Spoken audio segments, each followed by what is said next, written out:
That day, 2:46 p.m., March 11, 2011, in Fukushima City.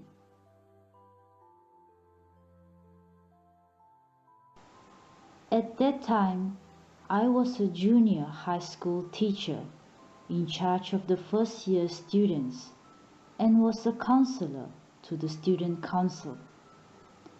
I had an urgent issue which I really wanted the students to think about, and I wanted to listen to their opinions. At the end of the school year, I held an extra students' general meeting on the first floor of the school building. The third-year students on the third floor were taking a mock test, preparing for the senior high school entrance exams.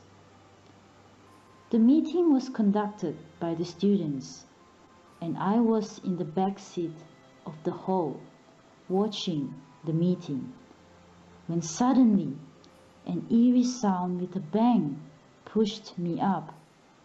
In no time, I heard the head teacher shouting, "Get out, girls! Get out!" The students were screaming. Their voices echoed throughout the hall. Immediately all ran out of the building, and they sat here and there, stunned, in the courtyard. The shaking with a huge seismic intensity continued, and we couldn't take one step forward or sideways. From here and there, I heard students sobbing and saw frightened eyes in pale faces. One girl said to me, "My grandmother is alone at home. I am afraid something may have happened to her." She was a girl who was worried about another more than herself. And me, I was looking up at the high school building and was muttering in my heart, "If this tall building collapses, it will definitely fall on us, and we will be crushed under it." Then I was looking down at the ground and murmured to myself, "Cracks in the ground will swallow us up."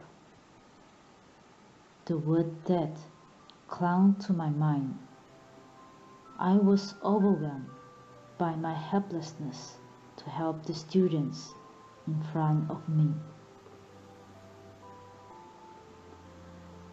After a few long minutes, we could finally manage to walk, and we moved to our safer, larger ground, and were relieved to be there.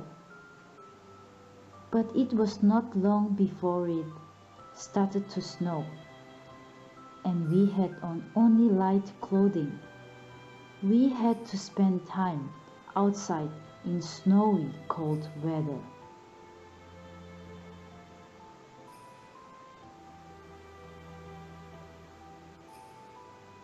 That day, that moment, I fully realized how insignificant human beings are before the power of nature.